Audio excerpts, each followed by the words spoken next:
qui nous fait une moyenne de 87 vaches par exploitation, et 15 millions de litres de lait qui sont vendus, soit 710 000 litres en moyenne par exploitation. Et donc, la part du lait dans les produits est de 68%. Et donc là, on a un schéma qui présente l'évolution. Donc là, j'ai les données depuis 2017, du coup, et on voit que quand même la production moyenne de lait par exploitation est quand même en nette augmentation, puisqu'on démarre de 597 000 litres en 2017 pour arriver du coup à nos 710 000 en 2022. Du coup, il présente également les charges du coup pour calculer le coût de production. Donc là, c'est les données encore une fois 2022. Donc sans surprise, au niveau des charges opérationnelles, le plus gros poste, c'est l'aliment. Et puis, du coup, en ce qui concerne les charges de structure, on est vraiment donc sur une majorité qui sont affiliés donc à la mécanisation pour 39%, les bâtiments 13%, le foncier 11%, et puis la main-d'œuvre salariée qui représente également 11%, quoi. Donc du coup, de ça, il tire du coup la valeur des charges opérationnelles et de structure. Pareil, on voit que depuis 2017, ces charges sont quand même en augmentation, puisqu'on était à peu près 200 € les 1000 litres en charges opérationnelles, 218 en 2022. Et charges de structure, on est passé de 188 € les 1000 litres pour 226 en 2022. Et donc, ce qui nous fait un coût de production total qui est basé donc à 444 € des 1000 litres en 2022. Tac. Et donc, du coup, par rapport à ça, il présente également le revenu disponible. Donc, au-dessus, vous avez le revenu de l'exploitation. Donc, là, pour le coup, donc, qui était plutôt en augmentation sur 2018, 2019 et 2020, et qui est redescendu sur 2021 et donc qui a un peu augmenté en 2022, même si on n'est pas au niveau du coup de 2020, puisqu'on est à 72 802 €, quoi. Et ensuite, vous avez le revenu donc par unité de main-d'œuvre, donc qui est sur 2022 à 27 135 €. Voilà pour la partie production de lait. Alors, je ne sais pas si on fait les questions, entre guillemets, au fur et à mesure ou si on réserve… De toute façon, j'ai réservé une partie questions à la fin, mais… Peut-être, comme c'est scindé en plusieurs parties, on peut peut-être déjà prendre quelques questions sur ces premières diapos, enfin sur l'observatoire économique, s'il y en a. Didier Alleux, j'avais une première question. Par rapport à l'ODG, vous avez dit qu'il y avait 3 collèges. Oui. Les 3 collèges sont dans le même poids au niveau vote au niveau de l'ODG ou il y a un collège qui est juste consultatif, le collège des sympathisants? Non, oui, effectivement, ils n'ont pas le vote, pardon, les sympathisants, ils sont plus là pour… vous voyez, par exemple, en réunion de bureau, ils sont là pour savoir ce qui se passe effectivement au sein du Ouais, pour syndicat, au sein de la échanger, quoi. filière, OK, etc. d'accord. Mais ils n'ont pas le droit de vote, effectivement. Merci. Deuxième question, les coûts de production. Il y a un outil coût de production qui a été fait au niveau national avec l'attitude d'élevage, qui sert de base maintenant dans le calcul du prix de revient du lait de manière officielle dans l'indicateur national. Est-ce que c'est exactement la même méthode qui est prise par le CER France ou c'est une méthode particulière? La méthode CER France. Alors là, je ne peux pas vous dire. Il faudrait que je leur pose la question. Effectivement, moi, on me l'a toujours présenté méthode CER France. Après, est-ce qu'ils se basent sur cette démarche? Je ne peux pas vous dire. Non, en fait, a priori, c'est juste une valorisation des données comptables Ouais. des exploitations, quoi. Je leur poserai la question parce que du coup, la statue que je suis en train de vous montrer, du coup, c'est c'est l'ancienne animatrice, effectivement, qui avait eu la présentation par le CERF France, donc Annelise Soulignac. Moi, je suis arrivée au syndicat depuis septembre. Et du coup, en fait, j'ai jamais eu l'occasion, effectivement, de les rencontrer. Donc, je m'excuse, hein, je suis un peu limitée en termes de réponse. Non, mais c'est du coup, effectivement, là, on doit faire bientôt parce que du coup, ils nous donnent les résultats pour l'AG, donc notre AG qui est courant mars. Donc, je dois les rencontrer. Effectivement, je pourrais leur poser la question s'ils se basent. Et puis, je reviendrai vers vous, du coup. Parce qu'en fait, dans l'évolution du revenu disponible, on n'a pas la part liée. Enfin, il y a quand même un chiffre d'affaires important en polyculture à côté. L'évolution du revenu, elle est liée à l'évolution du prix du lait, elle est liée à l'évolution du prix des céréales ou pas. Enfin voilà, ça peut jouer aussi sur l'évolution du revenu, quoi. Oui, tout à fait. Alors que l'étude, l'outil de calcul prix de revient qui a été validé au niveau national, il y a justement des coefficients pour ne faire ressortir que le prix de revient du litre de lait, en fait, quoi.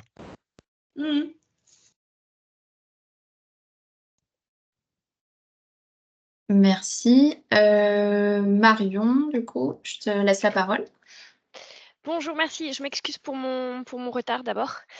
Alors moi, j'ai une question, c'est très intéressant, hein, toutes ces données économiques qui sont collectées. Ce qui m'intéresserait, c'est de savoir comment, après, elles sont exploitées. Donc, c'est présenté en AG. Est-ce qu'il y a des groupes de travail qui vont se mettre en place derrière? Est-ce que les producteurs, ils ont l'occasion d'échanger entre eux pour éventuellement se dire, bon, bah, on observe tel changement, on doit mettre enfin voilà, est-ce que du coup ça permet des dynamiques d'amélioration des pratiques, des dynamiques d'amélioration du collectif, voilà, comment c'est utilisé ces données? Non, alors c'est vrai que comme je l'ai présenté au début, c'est vraiment dans un souci de transparence. Donc là, c'était vraiment entre guillemets pour montrer aux fromageries que voilà, le coût de revient du lait, c'est ça, et ça aide quand même les producteurs, notamment pour négocier le prix du lait. Mais c'est vrai que nous, actuellement, ce qui se fait, comme je disais, c'est qu'on le présente en bureau. Donc là, effectivement, ça ouvre à question puisque les éleveurs les membres du bureau du moins, sont présents et effectivement, ils peuvent faire quelque chose de ces chiffres. Mais sinon, après, effectivement, on ne fait pas forcément des groupes de travail par rapport à ça. Ça n'a jamais été demandé. Je pense qu'on ne serait pas fermé à le faire, mais du coup, effectivement, là, c'était vraiment le but de le présenter sous format, entre guillemets, anonyme. Et sachant que c'est vrai que je ne l'ai pas précisé, mais tous les éleveurs, du coup, qui acceptent de donner leurs résultats, reçoivent en fait leurs résultats, du coup. Donc, ils ont finalement leurs résultats à eux et puis après, les résultats, du coup, de l'échantillon pour pouvoir éventuellement se comparer ou voilà. Bon, monsieur Halleux, vous allez peut-être dire que je me trompe, hein, mais je tente quand même. Donc, en gros, c'est un GTE sans le groupe de travail de partage des éléments derrière. Mais ça permet la finalité principale de cet outil, c'est de pouvoir assurer la transparence et faciliter les échanges économiques entre acteurs de la filière. Le but, c'est pas de faire progresser les éleveurs. Le but, c'est d'assurer la transparence. Après, indirectement, voilà, comme je disais, comme ils ont leurs résultats et les résultats, on va dire, moyens, ils peuvent effectivement se comparer et dire, bah, tiens, là, je suis moins bon, etc. Indirectement, oui, mais ce n'est pas le but premier, quoi. D'accord, très bien. Merci pour cette clarification. Est-ce qu'on lève la main? Ouais. Allez-y, monsieur Halleux. Oui, je rebondis sur la question de Marion. En fait, c'est qu'est-ce qu'on fait de ces outils-là et comment on les valorise? Parce qu'après, autant que je pense, en ODG, on n'a pas le droit de discuter du prix payé aux producteurs. Oui, tout à Donc fait. voilà, comment ça s'est fourni aux différents producteurs de chaque laiterie pour discuter avec chaque laiterie, mais je pense qu'on y viendra à la finalité, c'est comment est bâti le prix du lait payé aux producteurs derrière, quoi. Bah après, effectivement, vous l'avez dit, nous, on ne s'occupe pas de ça, donc c'est eux, entre guillemets, qui sont maîtres de pouvoir argumenter avec ça, mais nous, on le présente donc encore une fois en bureau, en AG, et du coup, c'est également remis via le PV du coup d'AG, les 53 producteurs du coup reçoivent cette étude, ainsi que l'étude du coup KPMG. Donc voilà, après, entre guillemets, ils en font ce qu'ils veulent. Nous, c'est vrai qu'on c'est pas un choix du syndicat de communiquer entre guillemets plus que ça dessus. Voilà, ces études, on présente les résultats aux principaux intéressés. On présente ces observatoires du coup à des filières qui nous demandent, mais sinon après, pour le moment à date, entre guillemets, on n'en fait rien de plus, quoi, si je puis dire. Mais non, c'est déjà une bonne base. Enfin, il y a des cas Ce que j'allais dire, c'est déjà pas mal. Hein. Il y a déjà de quoi faire derrière, si on veut, quoi. Franchement. Merci. Cathy, du coup, je te laisse la parole. Moi, j'avais une petite question un peu plus sur l'historique, mais bon, du coup, vous n'allez peut-être pas pouvoir me répondre, mais on peut savoir en fait depuis quand a été lancée la réflexion de travailler sur cette moyenne, et puis combien de temps ça a pris, et les difficultés un peu rencontrées. Eh bien, oui, effectivement, je n'ai pas ces données. Alors là, du coup, KPMG, j'ai des données, entre guillemets, un peu plus anciennes. Ça commence en 2013. Là, le CERF France, j'ai réussi à remonter que jusqu'à 2017. Donc, pourquoi en 2017, ils ont voulu faire ça je ne peux pas vous dire là pour le coup. OK. Et depuis 2017, c'est déjà, oui, du coup, ça fait 7 ans déjà. C'est déjà pas mal, ouais. Et par rapport à la participation d'échantillons, vous avez une connaissance du pourquoi les producteurs ne veulent pas s'inscrire dans la démarche? Oui, alors, il y a toujours ceux, entre guillemets, qui ne veulent pas donner leur... Ouais. Bon, ce qui est dommage parce qu'effectivement, c'est vraiment sous format anonyme, mais bon, après, je ne sais pas si vous avez l'occasion de travailler avec des éleveurs, il y en a qui sont quand même assez sceptiques. Et du coup, en fait, le frein, c'est ça, c'est vraiment de se... Donc, il y a ça, il y a déjà à l'échelle des éleveurs certains qui ne veulent pas donner leurs chiffres, mais il y a aussi à l'échelle du coup des cabinets, parce que comme j'expliquais pourquoi on a choisi CERF France, c'est entre guillemets par souci de facilité, en se disant que, voilà, déjà, tous les éleveurs qui sont chez eux, les chiffres, ils les ont déjà, mais on a aussi le frein, certains cabinets comptables qui sont un peu réfractaires à donner les données au CERF France. Bon, on n'a jamais eu la version officielle, mais je pense que c'est plus couvert de se dire, voilà, il ne faudrait pas qu'ils partent chez la concurrence, etc. Oui, donc, voilà. Mais après, c'est que des raisons, on va dire, officieuses. Personne ne nous a jamais dit, moi, je ne veux pas pour cette raison, quoi. Non, mais c'est intéressant ces questions-là parce que si on a des ODG qui commencent à vouloir créer des outils, c'est important de voir les difficultés, de pouvoir essayer de les déminer aussi avant et puis peut-être de s'inspirer, mais pas forcément de faire complètement pareil. Enfin, voilà, d'identifier. C'est toujours bien de voir ce qui marche bien, mais aussi les difficultés pour pouvoir construire aussi avec notre propre Mais même le CERF France, parce que donc en 2017 jusqu'à 2020, je crois, en fait, c'était que leurs éleveurs en fait qui participaient à l'étude. Et du coup, justement, ça a été mis en avant que c'était pas forcément représentatif, qu'il fallait aussi inclure d'autres exploitations. Et au début, ça, effectivement, c'était un vrai frein parce que voilà, eux, ils mettaient en avant l'argument que ça allait être compliqué de récupérer les résultats, etc. Mais bon, on a réussi à le faire, donc voilà, mais c'est vrai qu'au début, il y avait vraiment des craintes par rapport à ça, quoi. Et vous avez dit que ça coûtait 2 000 € pour l'ODG et du coup, c'est financé dans le cadre du budget de l'ODG? Oui, c'est ça. D'accord. Et vous avez les données à quelle période tous les ans, du coup c'est pour l'AG, en fait, donc c'est ça, c'est courant février-mars, quoi, ouais. Ok. Marine, voilà, c'était une demande justement pour pouvoir le présenter en AG, c'est pour ça qu'ils ont... Et puis aussi parce que finalement, c'est là, entre guillemets, que les éleveurs sont le plus... qu'ils ont le plus de temps, si je puis dire, puisque là, comme vous disiez, on a une majorité quand même de fermes qui sont en polyculture élevage, donc c'est vrai que c'est quand même une période un peu plus creuse, donc voilà, c'est assez pertinent de le faire à ce moment-là, quoi. Marion a répondu à ma question. Je n'avais pas entendu ou pas bien compris. C'était sur la manière de financer. Donc, merci. D'accord. Après, le budget, c'est vrai que après, oui, c'est logique, il est vraiment axé par rapport au nombre d'exploitations de l'étude, quoi. Oui, c'est sûr. Marine, ça pourrait te coûter beaucoup moins cher. Et petite chose, j'en profite du coup pour rebondir. Est-ce que ces résultats sont valorisés, notamment auprès du grand public ou autres cibles, sur des flyers, sur des communications? Non, pas du tout. Comme j'expliquais tout à l'heure, on ne communique pas du tout là-dessus. Et c'est une volonté ou un manque de temps Bon, je pense que la question s'est jamais posée, tout simplement.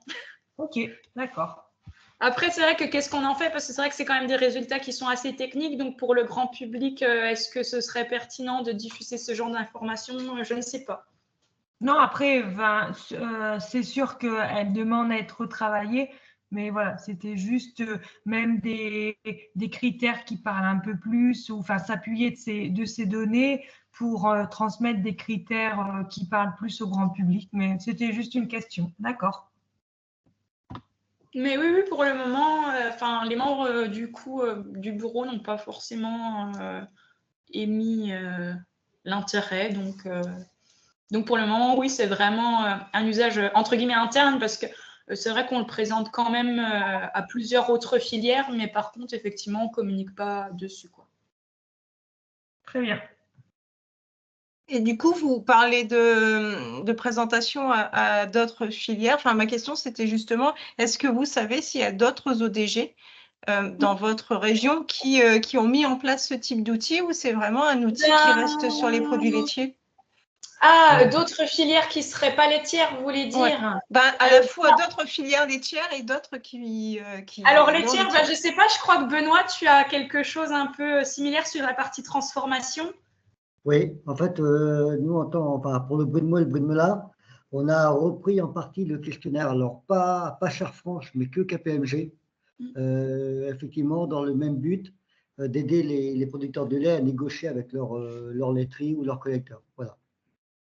J'ai fortement inspiré de ce qu'avait fait le Chaours. Nous, il y a 2 ans, depuis 2021, qu'on a mis ça en place. Ça, et puis c'est rigolo aussi, lundi, j'ai la filière gruyère qui est venue vers moi justement parce qu'eux sont en train aussi de mettre en place des observatoires et du coup, ils voulaient savoir comment ça se fait chez nous, quoi. Oui, j'ai eu lundi matin et toi l'après-midi, je crois. Oui, voilà, c'est ça. C'est ça, ouais. J'ai pas bien entendu. Vous représentez quelle filière? Je suis comme Bruit de mots et bruit de melun. D'accord. On Ah bah oui, on loin. s'était vu. C'est Oui. bon, ça y est, je reconnecte. Ça y est, Merci. c'est bon. C'est vrai. Effectivement, on n'est pas très loin des Chaours. Oui.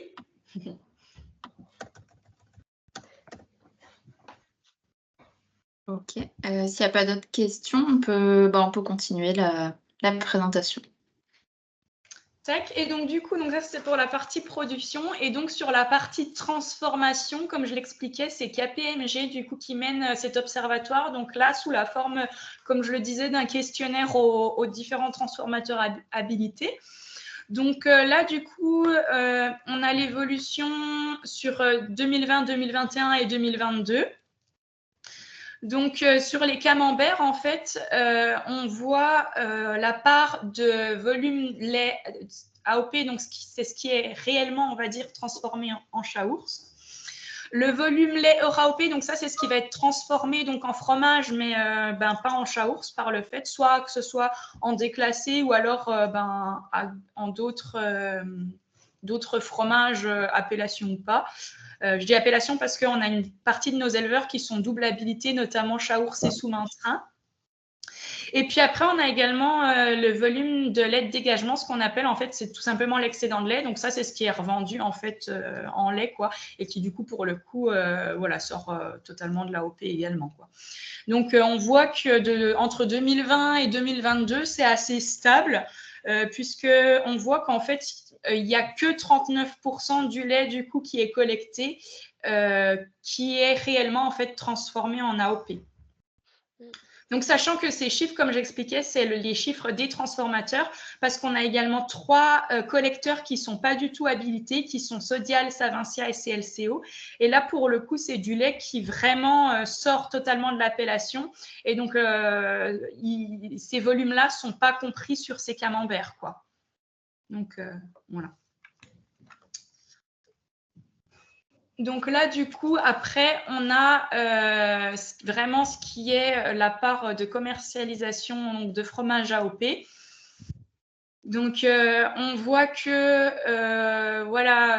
les prix, quand même, ont tendance à augmenter. Par contre, ce qui est vrai, je pense, dans beaucoup de filières, c'est que les volumes de chaours diminuent par rapport, si on regarde voilà, sur la courbe de 2007 à 2022. On était en augmentation, on va dire, de 2007 à 2019. Et il y a eu un petit coup de mou sur 2020, c'est remonté en 2021. Et là, on est vraiment retombé, effectivement, au niveau de 2020, quoi. Si je peux me permettre, Marine, 2020, Oui. on chez effet Covid. Hein. On est tous. Ouais, on a tous été pareils à ce moment-là. Oui, mais ce que je suis en train de dire, la catastrophe, c'est que 2022, on est revenu du coup au niveau 2020, quoi. Tac, et donc c'est exprimé en indice, sachant que voilà, l'indice 100, a priori, c'est 2011. Oui. Donc, comment ils avaient eu les chiffres, je ne sais pas. Mais du coup, voilà. Et du coup, après, on a les différentes débouchés. Comme la plupart des appellations, une grande majorité de la distribution se fait via les grandes surfaces, 56%. Après, on a une partie en export, 28%, donc notamment vers les États-Unis, l'Allemagne et la Chine. Et ensuite, 14% via les grossistes et 2% de commercialisation autre, on va dire. Et ce qu'ils appellent autre, c'est la vente qui se fait directement dans les boutiques des fromageries, en restauration du coup commerciale et collective, et puis en vente directe, toute vente directe confondue, on va dire. Donc voilà, je crois que c'était tout pour KPMG. Et du coup, ces deux observatoires, ils nous permettent d'assurer donc la confidentialité, puisque comme je l'expliquais aussi bien sur la partie production, qu'on est sur un échantillonnage anonyme, que sur la partie transfo, où là, effectivement, on sait du coup quelles sont les fromageries interrogées, mais du coup, effectivement, il n'y a pas de nom qui sont cités. Les résultats, donc, comme je l'expliquais sur KPMG, sont exprimés en indices. Oui, sans la première année. Donc, en fait, j'ai dit que c'était depuis 2013, mais a priori, ça datait même de 2011, cette étude, pardon. Et donc, du coup, comme je l'expliquais, les résultats sont présentés en AG et donc envoyés via les rapports d'activité. Et donc, la limite de ces observatoires, c'est d'une part l'histoire de complémentarité, parce que c'est vrai que finalement, ça a un coût, ces deux observatoires. Et c'est vrai que maintenant, on a tellement pris l'habitude de les présenter ensemble que voilà, ce serait moins pertinent effectivement d'avoir les résultats que d'un. Donc au niveau du CERF France, comme je l'expliquais, c'est seulement une partie des éleveurs qui sont interrogés. Donc comme je disais, on essaie que ce soit assez représentatif, mais il y a toujours effectivement ceux qui passent 2 fois, ceux qui ne veulent pas passer, etc. Donc forcément, c'est un facteur limitant. Et puis, au niveau KPMG, comme j'expliquais, les résultats obtenus, comme c'est sous la forme d'un questionnaire uniquement aux transformateurs, ça exclut complètement, du coup, le lait qui est collecté par les trois collecteurs non habilités. Donc, ce qui représente quand même un 6e des éleveurs. Et puis, du coup, après, c'est vrai que chaque année, on essaie en fonction des demandes des uns des autres, de compléter un peu. Mais après, on est toujours limité, oui, d'une part en termes de budget, puisque forcément, plus on ajoute de contraintes et plus l'étude va être chère. Et puis aussi en termes de faisabilité, puisque comme j'expliquais, par exemple, le CERF France, il y a des cabinets comptables pour lesquels ils n'arrivent pas à avoir les données. Donc là, c'est pareil, on va être limité par ce genre de frein, quoi. Et puis du coup, je ne sais pas si vous aviez du coup des questions, soit effectivement si vous n'avez pas pu les poser sur la partie production, ou si elles vous sont venues du fait d'avoir, on va dire, la suite de la filière, ou si vous avez sur KPMG ou surtout, voilà. Je vous laisse la main.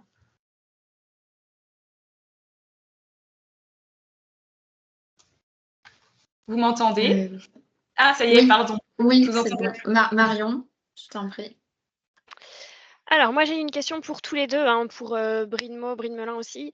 Ces observatoires, vous les avez mis en place, donc il y a une certaine antériorité pour l'un, un peu plus récent pour l'autre. À votre sens, c'est un outil vraiment utile, important, il a un coût, mais est-ce qu'il est remis en question ou bien c'est vraiment quelque chose qui maintenant est important pour la filière et qui pourrait plus être arrêté? Bah, nous, c'est vrai que c'est reconduit tous les ans. Là encore, on a signé le devis pour 2024, donc c'est vraiment pas remis en question. Enfin, cette étude est vraiment rentrée dans les mœurs. Et puis, c'est vrai qu'à chaque fois qu'on la présente, on a vraiment un fort intérêt, aussi bien sur la partie production que sur la partie transformation. Donc, effectivement, oui, on a un intérêt à continuer, puisque, encore une fois, voilà, les deux confondus, ça représente quand même 4 500 €. Donc, on pourrait les mettre ailleurs, effectivement, si ça ne les intéressait plus. Donc, voilà, c'est reconduit. Donc, c'est que ça a réellement un intérêt, on va dire, pour tous les acteurs, quoi. Alors moi, pour être honnête, j'ai pas assez d'antériorité parce que, comme je vous dis, on l'a mis en place en 2021. Donc là, on n'a pas encore les chiffres 2023. Donc on les a distribués à tous nos producteurs de lait. Après, je ne sais pas s'ils s'en sont réellement servis ou pas. C'est quelque chose qu'on verra peut-être chez 2-3 gens pour voir si c'est vraiment utile ou pas. Mais bon, pour votre deuxième question, c'est pas du tout remis en cause pour l'instant. On continue, ça va faire la 3e année. Mais pour l'instant, effectivement, je n'ai pas assez de recul pour l'utilisation. Et j'ai une deuxième question. Donc là, ça donne des indicateurs prix. Est-ce que vous pourriez réfléchir à suivre d'autres types d'indicateurs que les prix, dans la même idée d'observatoire et de pouvoir donner des données objectives pour la filière, par exemple un indicateur âge des producteurs, un indicateur, enfin voilà, est-ce que ce type d'indicateur, peut-être vous le suivez par ailleurs, d'ailleurs pas dans le cadre de ces observatoires, et voilà. Merci. Bah, du coup, pour KPMG, là, cette année, enfin, quand je dis cette année, pour 2024, du coup, parce que là, on va avoir les résultats 2023 également, on a fait rajouter, comme j'expliquais, la part export est quand même non négligeable, et donc on a fait rajouter une étude, on va dire, de quels pays quels sont les principaux pays, du coup, importateurs de chat ours. Donc, c'est la grosse nouveauté, on va dire, cette année sur la partie transfo. Sur la partie production, on n'a pas intégré de nouvelles questions, mais par contre, effectivement, par rapport à cette problématique des âges des exploitants, etc., effectivement, on a une autre enquête là qui a été votée du coup l'année dernière, qui devait être mise en place et puis qu'on a pris un peu de retard. Les enquêtes vont se faire là de janvier à mi-mars. Et là, c'est en partenariat avec les chambres d'agriculture. Et du coup, effectivement, ça va nous permettre d'avoir également cet indicateur-là, mais qui n'est pas du coup inclus dans l'observatoire du CERF France. Et pour la partie CERF France, on va dire, alors j'avais une demande cette année de la part des éleveurs, c'est qu'ils ont demandé à ce que soient inclus des éleveurs non AOP. Qui soient comparables, qui seraient sur la même zone que nous, pour pouvoir comparer effectivement les chiffres. Et là, du coup, pour le coup, ça a été refusé par le CERF France parce qu'ils ont considéré que non seulement c'était très difficile à mettre en place, mais que ce ne serait pas forcément représentatif, puisque voilà, ce n'était pas dit qu'ils aient vraiment entre guillemets les mêmes fermes, etc. Et donc, ils ont jugé que ce ne serait pas assez représentatif. Donc, sur 2024, on n'aura pas de nouvel indicateur sur la partie CERF France, quoi. Donc, ce que je comprends, c'est que les producteurs, ils auraient aimé pouvoir comparer, enfin, la demande des producteurs, pouvoir comparer par rapport à la production hors AOP. OK. C'est ça. Et puis, malheureusement, le prestataire a refusé. Donc, voilà, on est aussi limité par rapport à ça, quoi. De notre côté, nous, l'âge des producteurs, c'est quelque chose qu'on suit régulièrement, mais pas effectivement par des questionnaires à part. Donc, je pense qu'on est à peu près tous pareil. On a ce que j'appellerais le pipi boom qui va arriver. C'est ça. Malheureusement, voilà. Et on travaille activement, on travaille sur le renouvellement des générations et du coup, l'âge de nos producteurs est une donnée qu'on a besoin de suivre. Oui, c'est ça, parce que c'est vrai que nous, on est sur une population, entre guillemets, assez vieillissante. On est sur une grande majorité de cinquantenaires, alors, bon, qui ne sont pas encore en retraite, mais voilà, qui s'en approchent doucement, on va dire. Et effectivement, du coup, on a monté une autre enquête qui est notamment en partie financée par la région pour savoir non seulement l'âge des exploitants, mais aussi le devenir en fait des exploitations. Est-ce qu'il y a quelqu'un qui projette de reprendre? Si oui, est-ce qu'il va garder les vaches? Voilà. Donc, ça nous permettra effectivement d'avoir une plus grande visibilité de la filière, quoi. Puisque, comme je l'expliquais, l'histoire des 53 exploitations, nous, chaque année, on perd des exploitations. Là, en 6 ans, on en a perdu 10, donc ce qui est quand même pas négligeable. Et oui, on essaie effectivement de rendre le métier un peu plus attractif, mais bon, c'est pas évident, quoi. Surtout que c'est vrai que nous, la contrainte qu'on a, que Benoît a aussi d'ailleurs, c'est qu'on est quand même dans des zones, vous l'avez dit, assez céréalières, donc où on est dans les zones quand même, les plaines céréalières de Troyes, on a la betterave, etc. Donc, c'est pas forcément évident d'arriver à motiver des jeunes à faire du lait.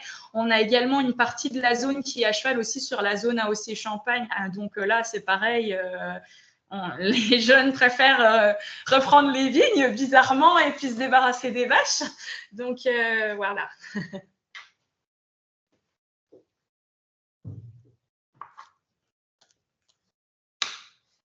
Okay. Sinon, excusez-moi, juste un petit, en dehors des éléments construits hors prix, on a mis en place il y a 4 ans, et du coup, on fait un sondage tous les 2 ans sur le marché de nos fromages, c'est-à-dire la part qui part en export aux grossistes, aux affineurs, aux AMS, crèmeries, etc., pour voir en fait où nos fromages se vendent. Voilà, c'est quelque chose qu'on n'avait pas jusque-là, on l'a fait 2 fois. Bon, ça reste stable dans chaque. On n'a pas de gros bouleversements de part de marché.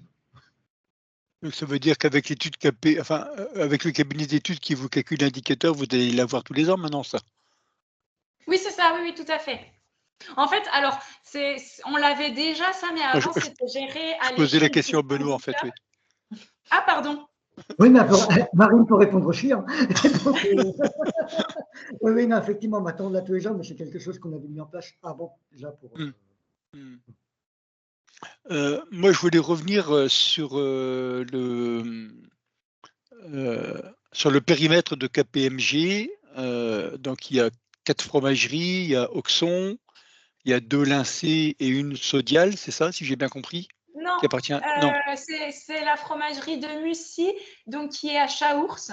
Oui. Et puis, on a l'affineur aussi, du coup, qui est basé à Troyes. Alors, donc, pourquoi il y avait... effectivement, il ne fait pas la partie lait, bien sûr, mais il est quand même dans l'étude pour tout ce qui va être commercialisation.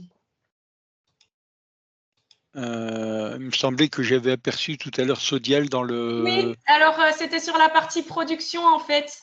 Sur la partie production, c'était pour vous expliquer que les exploitations, donc il y avait 72% de l'échantillon qui était collecté par Lincé, 14 par Auxon et 14 par Sodial. Parce qu'en fin de compte, on inclut tout le monde dans l'étude, pas que ceux qui livrent aux fromageries, quoi. Oui, pour les producteurs qui répondent. C'est ça. Qui sont dans la zone, en fait, quoi. Oui, oui, qui sont habilités en Chaours, bien sûr. Mais du coup, donc, ça veut dire que Sodial livre du lait AOP à une fromagerie, en fait. Non, pas du tout. Non, c'est ce que je vous expliquais, c'est qu'en fait, sur oui, c'était peut-être pas clair. En fait, sur les 4 fromageries qui transforment, 2 sont collecteurs. Donc, c'est le cas de la fromagerie Lincé et de la fromagerie d'Auxon. Donc, qui collectent en propre et qui collectent pour les autres fromageries. Enfin, pour les autres, pour Mussy, quoi. Et du coup, en fin de compte, les 3 autres collecteurs que je vous ai cités, Sodial, Savencia et CLCO, ce sont des collecteurs qui ne sont pas habilités. En fait, historiquement, ils y étaient, mais depuis 2020, ils y sont plus, puisque comme leur lait, en fin de compte, n'était pas valorisé en AOP, voilà, on n'a pas gardé leur habilitation. Et donc ça, c'est du lait qui part en circuit standard, quoi. Oui, c'est ça, ok, d'accord. C'est du lait, entre guillemets, AOPable, puisque les éleveurs sont habilités, mais sitôt que ça rentre dans les mains, du coup, des collecteurs qui ne sont plus habilités, c'est du lait... je pourrais appeler ça déclassé, quoi. Ça redevient du lait standard. Du lait conventionnel, on va dire, quoi, standard. C'est ça, voilà. Ok. Et donc, quelle est la part des fromageries qui répondent à l'enquête? La totalité? 100%, oui. Okay. Du coup, pour rien du coup, il n'y en a pas beaucoup, alors oui, elles répondent toutes. Ouais, nous, on n'en a pas beaucoup, mais on n'est pas sûr que tout le monde répondrait. Alors c'est pour ça.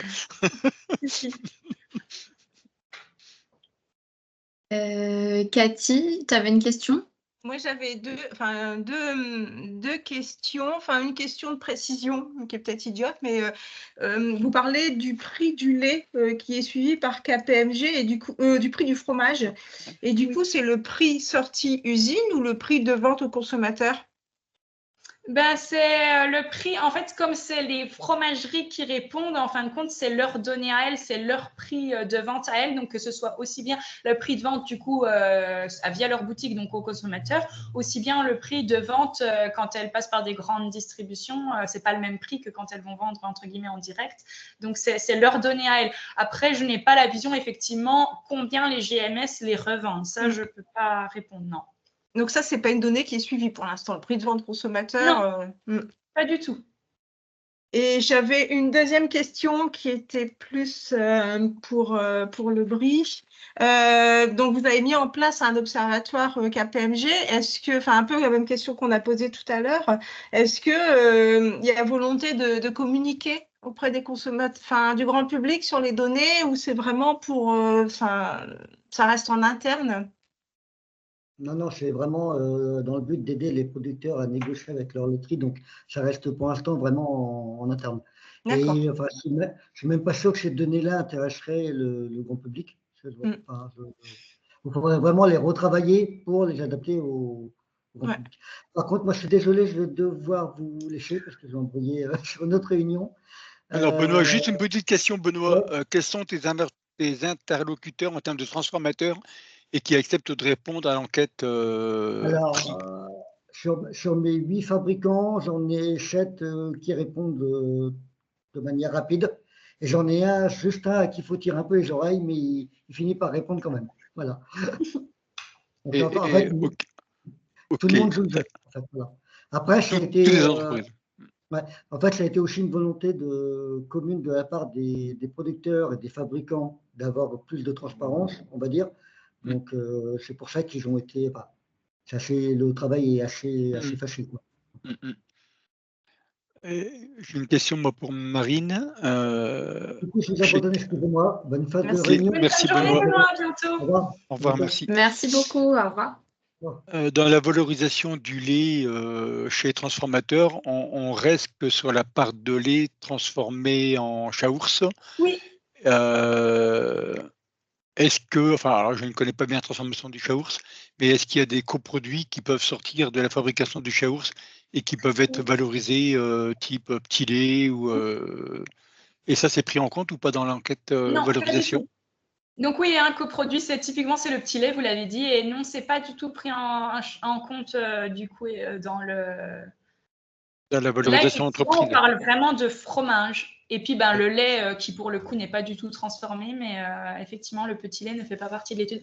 Après, je suis pas sûre qu'il gagne grand chose là-dessus, hein. Non, non, On c'est juste une pourrait question effectivement de suggérer précision. l'idée, mais ouais. Ok. Mais enfin, tout à l'heure, je veux revenir par rapport aux producteurs de chaours qui demandaient une comparaison avec le lait conventionnel. Effectivement, c'est que si la méthode de calcul, elle se rapprochait de la méthode de calcul intitulée élevage, je vais dire comme ça, ou officielle maintenant, ils auraient un moyen de comparaison parce que D'accord. le prix du lait conventionnel de plaine, en moyenne, alors pas tout à fait forcément de leur zone, mais on sait à quel niveau il est aujourd'hui en prix de revient, quoi. D'accord. Ah ben, Ça, donc on a peut-être répondu ça du coup pourrait être une manière, à la ça pourrait être question. une manière de comparer les choses. Mais après, il faut que D'accord. le calcul soit fait de la même manière, quoi. Ok, ben, merci pour ce complément d'info.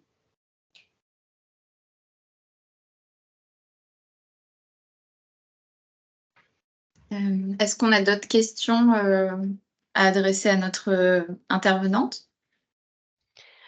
Moi, j'ai une question, elle est un peu Ouais. technique. Je veux pas embêter tout le monde, mais je vais la poser quand même. Marine, il y a certaines AOP qui sont parties dans des calculs d'indicateurs assez complexes, comme par exemple en Auvergne et le beurre Charentes-Poitou.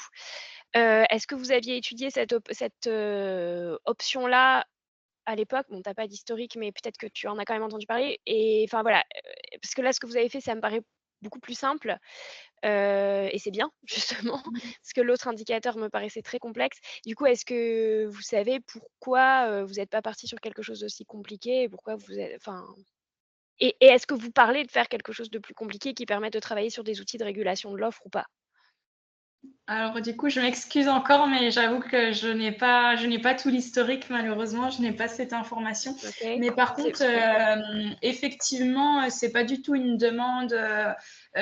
Comme je disais, c'est vrai que chaque année, il pose une question, est-ce que ce serait possible de rajouter ci ou est-ce que ce serait possible de rajouter ça? Donc, comme je disais pour les standards pour les éleveurs, ou là pour les pays d'export pour les fromageries. Mais sinon, c'est pas du tout une demande justement que ce soit plus technique que ça, parce que là, on est vraiment sur des indicateurs, comme j'expliquais, c'est vraiment dans le but de transparence et comme disait Benoît, de pouvoir du coup négocier entre du coup fromagerie et éleveurs. Et c'est pas du tout une demande effectivement de faire quelque chose de plus poussé, puisque ce qu'on fait actuellement, en fait, leur convient, répond à leurs objectifs initiaux, quoi. Très bien. Merci Marine, ça répond très bien à ma question. Mais oui, je m'excuse du coup de ne pas avoir tout l'historique. C'est vrai qu'à la base, c'est Annelise qui devait animer cette réunion et puis du coup, elle est partie fin décembre. Donc, j'ai essayé de prendre la main, mais voilà, je m'excuse si du coup, je suis un peu limitée dans mes réponses. Non, après, pour avoir déjà entendu M. Linsley en parler, c'est plus parce que la dimension de l'AOP est quand même relativement, on va dire, à caractère familial, quoi. C'est pas une grande dimension. Et puis, il y avait assez vite un consensus pour trouver des outils à leur portée de faire quelque chose, voilà, d'un peu simple, quoi, quelque part, quoi. Et du coup, dans la manière du paiement du lait, est-ce que vous avez une vue, enfin une connaissance de la manière dont chaque entreprise rémunère ses producteurs par rapport au lait conventionnel? Est-ce qu'elles ont une plus-value? Comment c'est calculé? Est-ce que c'est la même dans toutes les entreprises ou pas, quoi? Mais c'est vrai que nous, en Chaours, alors je me permets parce que de mon ancienne vie, en fait, j'ai interagi dans d'autres filières AOP, donc j'ai un peu la vision d'autres filières. En fait, en Chaours, la rémunération pour faire du Chaours, elle est vraiment minime, quoi. C'est pas du tout représentatif. Mais par contre, en Chaours, les fromageries ont fait le choix de payer vraiment la qualité du lait. C'est-à-dire que, en fait, on gère des indicateurs, à savoir notamment la saisonnalité, la fromageabilité, tout ce qui va être résultat, les taux, bien sûr, puisque c'est ça qui va faire le potentiel de transformation, mais également les résultats pathogènes. Et en fin de compte, plus votre qualité du lait est bien, on va dire, et plus vous serez rémunéré, quoi. Ok, donc c'est vraiment sur de la qualité, ouais. Quelle est la part de Chaours en lait cru et en pasteurisé? Alors, en Chaours, le cahier des charges n'impose pas effectivement le lait cru. Alors, voilà, en lait cru, il y a uniquement les 2 fermiers qui font du lait cru. La fromagerie Lincey en a fait. Actuellement, ils n'en font plus parce qu'ils ont été embêtés, notamment pour les États-Unis. Ils ne sont pas fermés à en refaire, mais pour le moment, ils n'en font plus. Et par contre, en Chaours, c'est du lait thermisé. Donc, c'est un peu une température inférieure à du lait pasteurisé, quoi. C'est entre guillemets que c'est 63 degrés de mémoire. Ça, ouais. Et du coup, en gros, j'aurais le pourcentage. Voilà, on est sur, on va dire, presque 90% en lait thermisé, quoi.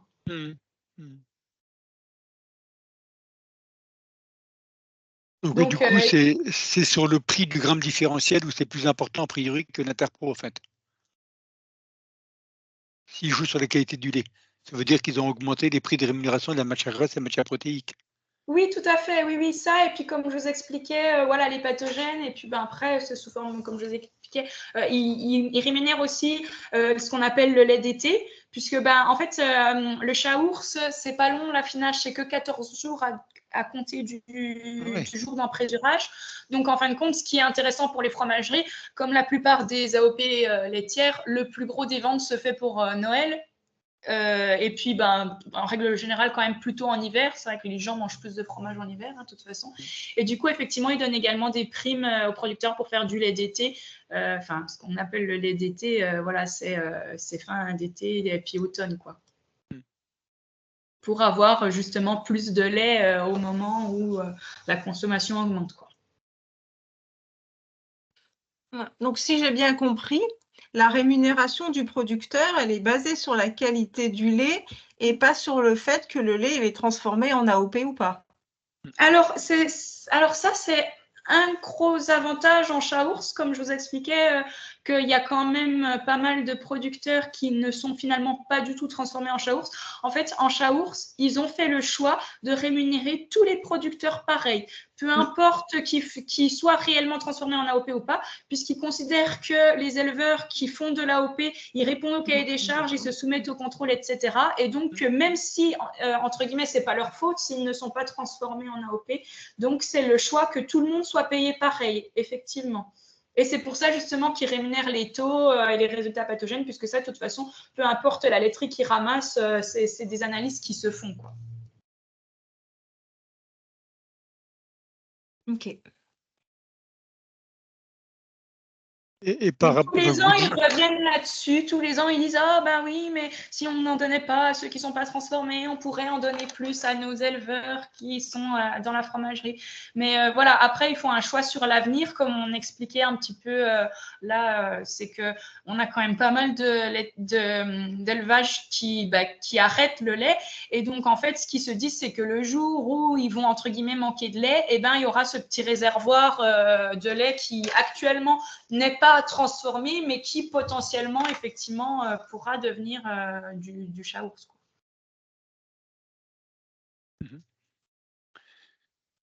Si je puis me permettre encore une question, il y a 39% du lait qui est transformé en Chaours. Il y a d'autres fromages dans la région, il y a le Sumatra, il y a d'autres. Donc tout le restant est. Tout ce qui n'est pas lait, vous avez appelé tout à l'heure de dégagement, ça veut dire que c'est du lait qui est transformé en fromage?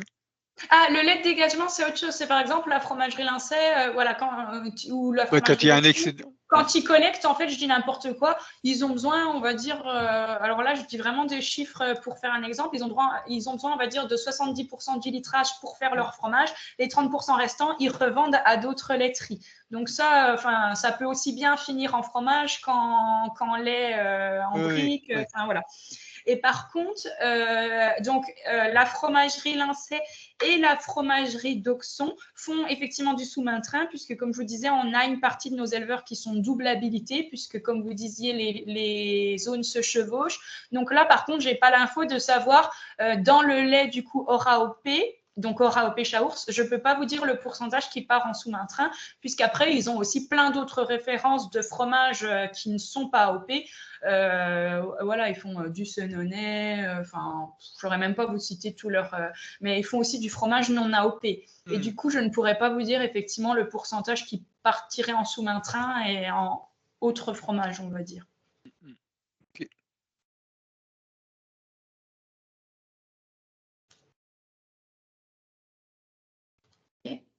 Est-ce qu'on a d'autres questions des participants?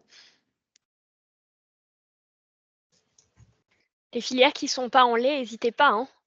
Oui, voilà. Même si vous ne faites pas de fromage, un observatoire, ça peut être intéressant pour vous aussi.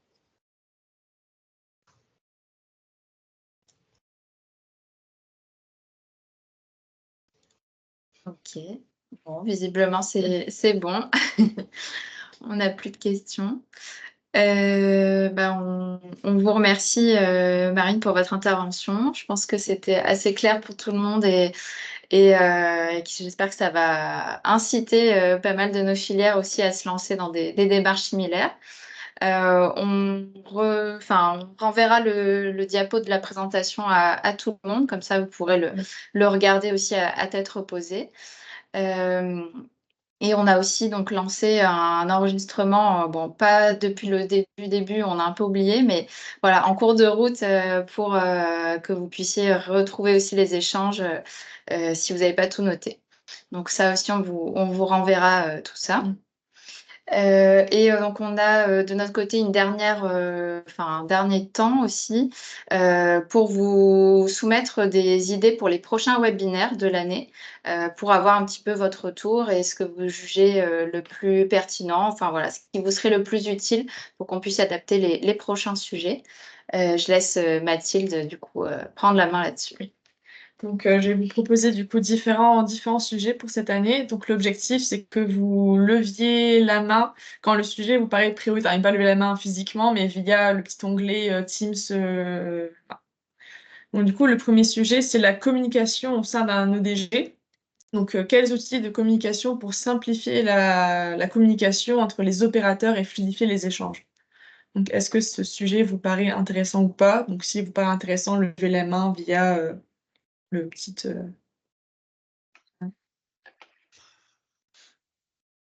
quoi le sujet? C'est créer un groupe WhatsApp, ce genre de choses? Par exemple, mais pas que. Enfin voilà, quels outils ou procédés est-ce qu'on peut mettre en œuvre pour justement qu'il y ait plus d'échanges entre les différents opérateurs, enfin plus de communication au sein même de la filière, quoi, en interne. Alors, Ok. on a deux, trois réponses. Trois Ok. réponses. 4. Ah ouais, ok. Donc, deux réponses Maroilles qui concordent, donc c'est bien. Vous êtes du même avis. Ok. Et donc, Passe à la oui, deuxième. deuxième proposition. Donc, les actions de communication collective inter-ODG. Enlevez vos votes, hein, ceux qui avaient déjà voté, Ouais, pour il faut commencer. baisser la main. Ouais. Ok, donc on a 2. Donc là, voilà, comment mutualiser un petit peu la communication SICO au sein de plusieurs filières, enfin regrouper un petit peu cette communication pour avoir plus d'impact au niveau régional ou local, enfin sur tous les SICO d'une même zone, quoi. Ok. Pardon, Deux. j'ai pas compris. Pour la première proposition, Oui. le vote, c'était si on était. J'ai compris l'inverse, excusez-moi. Ah, J'étais pas de souci. favorable du coup pour la première. Ok. Excusez-moi, j'ai pas bien compris. Aucun souci, on te rajoute. Et Marie. favorable pour la deuxième également. Ok. Ok, donc c'est 5 et 3 du coup. Ouais. Donc là, 4 4, même. 4, Ouais. ouais. 4 et 5, même, parce qu'il y a Marine. D'accord. Ok. 5. Alors, après, troisième. Donc, l'utilisation d'ingrédients SICO dans les produits transformés. Donc, comment créer des produits transformés avec l'utilisation en suivant le cahier des charges des SICO. Oui, c'est ça. C'est dans les produits transformés. Comment est-ce qu'on gère l'utilisation de produits SICO enfin, à partir de vos produits, qu'est-ce qu'on peut, quelles règles on doit respecter pour utiliser des produits SICO dans les produits transformés? Je suis désolée, mais c'est pas très clair pour moi. Ouais, je vois pas très bien comment on peut interagir là-dessus. En S'il y a fait, une c'est pizza au plus, maroilles, vas-y. c'est plus comment on communique sur le fait que mon produit transformé, il utilise des produits sous SICO. Est-ce que je peux, par exemple, une famille au maroilles, est-ce que je peux mettre le logo AOP? Est-ce que je mentionne que le maroilles est AOP? Qu'est-ce que je peux faire? Ou le haricot de Soissons, à partir de quand il perd son IGP? Ouais, Comment c'est je vrai. peux communiquer sur le fait que ma matière première, elle est sous signe de qualité? La barbe à papa au miel de tilleul. Voilà. Est-ce qu'on met le logo IGP ou pas? Est-ce qu'on a le droit de mentionner le miel de tilleul? J'imagine qu'il doit y avoir des réponses juridiques déjà sur des choses comme ça, j'imagine. Non Oui, tout à fait. Nous, ça nous C'est ça, intéresse. ouais. Bon, ça peut être intéressant de savoir, On effectivement, oui. a- Ok. Mais c'est vrai que nous, on pose le sujet pour les terrines cette année. Donc en 2023, on s'est posé la question sur les terrines. On s'est fait aider au niveau par des juristes indépendants au niveau de la Fédération AOP de France. Et on avait posé la question avant à l'INAO où on n'avait pas eu de réponse bien. Pour l'instant, juridiquement, ne sont pas toujours bien, on va dire, bien ficelés. Et bien, voilà. Il existe des choses, mais il y a des flous à certains endroits. Et en effet, c'est un sujet intéressant. Ok. Ensuite, donc le règlement de protection des IG.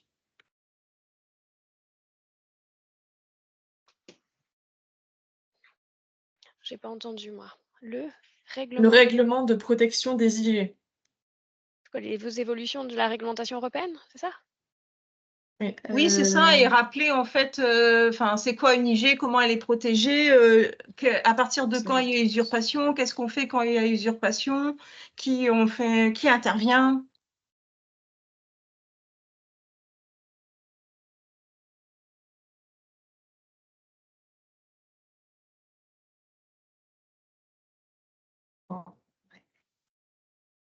C'est rigolo parce que juste avant de vous rejoindre sur votre réunion, j'étais en réunion avec le CNAOL et là c'est pareil, ils sont en train de relancer du coup une commission de On a une protection. commission spécifique là-dessus, effectivement, oui. Oui, ça y est, et ben il la relance. C'était un peu laissé à l'abandon et là il la relance. C'était en même temps ce matin à la première réunion, à vrai dire. Oui, voilà, parce qu'ils se rendent compte que les ODG sont très demandeurs, notamment par rapport aux usurpations. Voilà, à quel moment, comme vous disiez, il y a usurpation, comment on fait en sorte de protéger le produit, etc. quoi.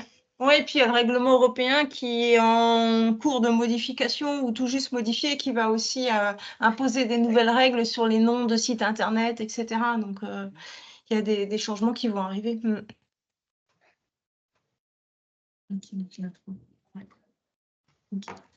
Ensuite, donc, les résultats de la nouvelle étude de Chair in Fact, donc, qui est un centre de ressources qui lie la recherche et le terrain. Donc, sur le sujet pratique agroécologique, qu'en pense le consommateur? Pour info, la Chair in Fact, qu'Alimentaire a adhéré l'été dernier. Et donc, on a accès à plein de résultats, justement, d'études qui sont menées sur différents sujets en lien avec les produits de qualité. Et donc là, c'est vraiment interroger les consommateurs sur leur vision des produits de qualité, dont les produits SICO, et notamment sur toutes les pratiques qui sont mises en place par les filières SICO.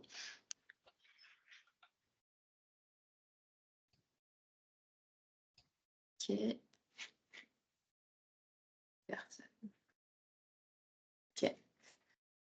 Suivant. Donc, l'intérêt et le fonctionnement de l'organisation de producteurs et associations d'organisations de producteurs.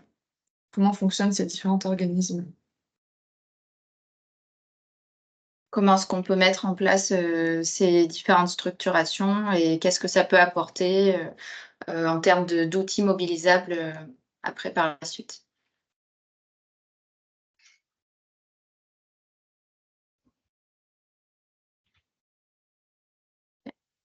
Donc, il reste trois sujets. Donc, un sur l'observatoire des marges sur les produits SICO. C'est quoi? Il y a un observatoire qui existe Alors, c'est un projet qui est porté par Fedelis, donc à l'échelle nationale. Pour l'instant, je crois que c'est pas terminé. Il faut qu'on voit où est-ce qu'ils en sont. Mais voilà, le jour où ça sera terminé, où on aura les résultats, de pouvoir partager cette information-là et ce que ça a apporté, quoi, les résultats.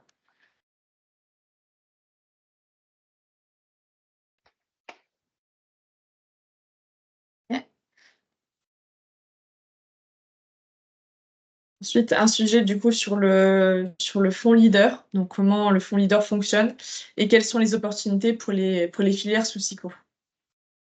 Donc là, faire le lien avec les territoires sur lesquels sont situées vos productions et comment est-ce qu'on peut mobiliser des financements, par exemple des fonds leaders, pour accélérer un peu l'évolution de vos filières. Enfin voilà, qu'est-ce qu'on peut mobiliser pour, en termes, par exemple, d'investissement ou d'études, tout ce qu'ils peuvent financer là-dessus. Sachant que je me permets de compléter sur ce sujet, Ouais. quand les je sais plus comment ça s'appelle exactement, les projets ont été écrits par les, je me souviens même plus comment ils s'appellent. Légal, pardon, ça me revient. Nous, on a eu une lecture et j'ai fait attention, je les ai tous lus, pour me dire qu'il y avait des SICO sur le territoire de chaque GAL, essayer de rechercher lesquels grâce à l'observatoire, il avait les citer pour qu'ils puissent les mettre dans leur programme d'action. Donc j'espère que ça a été repris. Mais vraiment, nous, dans l'idée, c'était que, et c'est vraiment une demande que j'ai aussi de ma direction, que le leader puisse être mobilisé aussi pour vous soutenir, que ce soit pas forcément toujours la région. Il y a du leader, il y a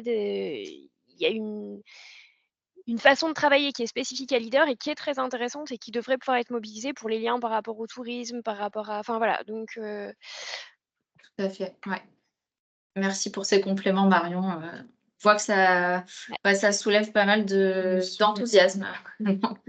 Disons que j'aimerais bien que mes trois demi-journées que j'ai passées à lire tous ces voilà, ils servent à quelque chose. Ce serait bien que non, mais vraiment que les projets des filières psycho puissent être davantage soutenus via Leader. En plus, il y a un vrai souhait de la part de mes collègues, hein, donc OK. On reviendra vers toi de toute façon pour ce sujet-là. Profiter de tout l'inventaire que tu as pu faire. OK. Et un dernier sujet qui avait déjà été proposé, mais qui a dû être annulé, donc c'est sur les pratiques agroécologiques. Quel est l'intérêt de ces pratiques-là et l'accompagnement qui peut être apporté? En région, enfin voilà, quel dispositif de soutien est-ce qu'on peut avoir, qu'est-ce qui existe, enfin voilà, de quoi est-ce que vous pouvez bénéficier pour vous lancer dans des démarches plutôt en faveur de l'agroécologie, sachant qu'il y a un plan régional pour l'agroécologie qui est déjà en place avec voilà, pas mal de dispositifs mobilisables.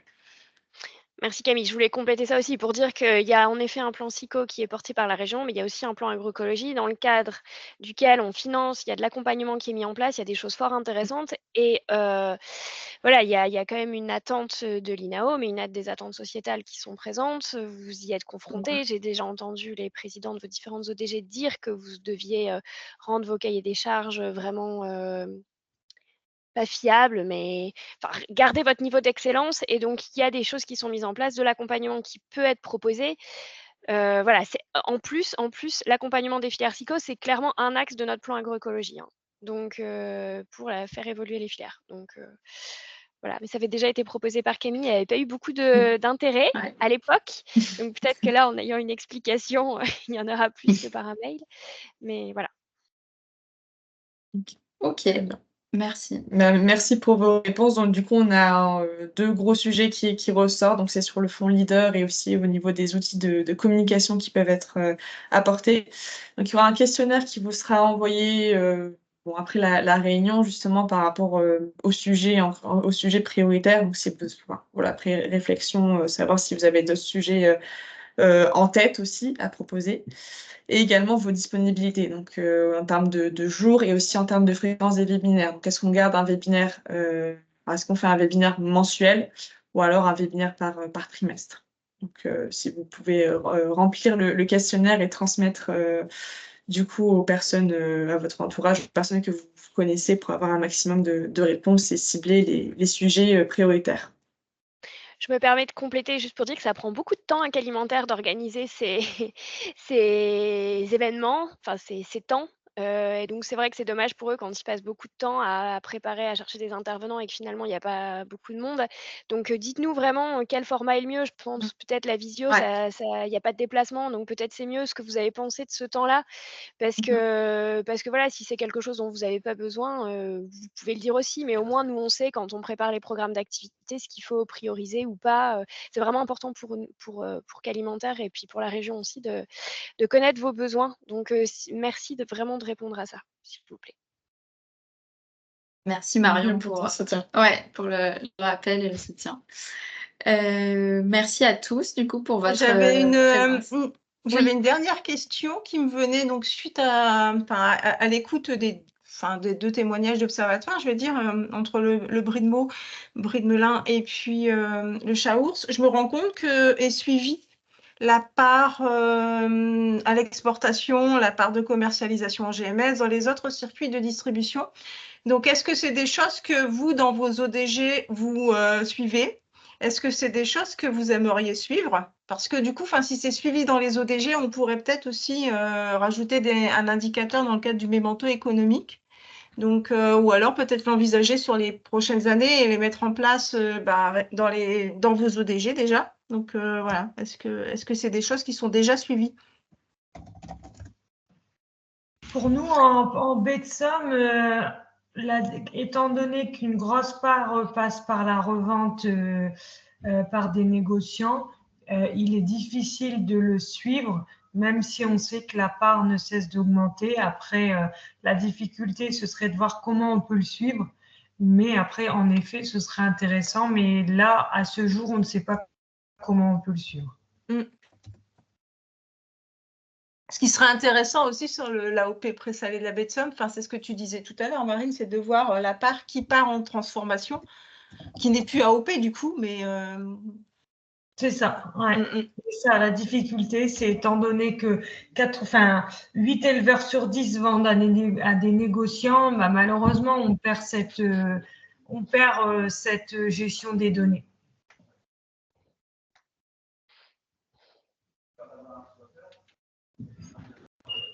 Ok.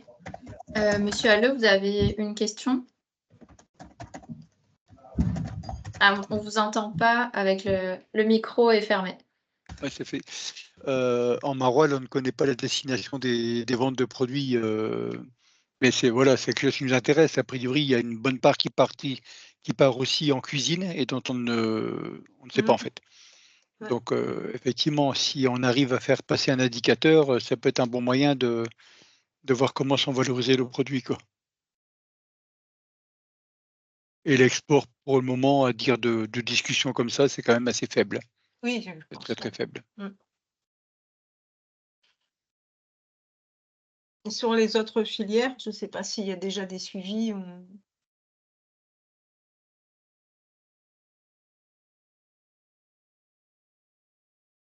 A priori. Après, on est sur des petits volumes, donc. Oui. Ok, très bien. Je vous propose de clôturer ce temps. Je remercie notre intervenante, Marine Schmitt, pour toutes les explications, toute sa présentation. Et merci à vous tous d'avoir participé, d'avoir répondu présent. On se donne rendez-vous donc a priori le mois prochain en essayant de tenir ce rythme-là si c'est un rythme mensuel qui vous convient aussi. Donc n'hésitez pas à bien répondre à l'enquête qui vous sera envoyée. Et donc voilà, on se retrouve pour un prochain temps d'échange sur une des thématiques ciblées. Merci à tous. Pardon, Bonne fin de semaine. sur l'invitation, vous préciserez du coup la thématique abordée, j'imagine? Oui, bien sûr. Okay. Ouais, Ce sera aussi en format vidéo du coup. Oui, ok. Ça marche. Ok, merci. La vidéo est bien adaptée pour ça, oui. Merci. Tout à fait. Bon appétit. Merci à tous. Bonne journée. Merci, Merci à tous. Au revoir. Merci Marine. Merci, au revoir.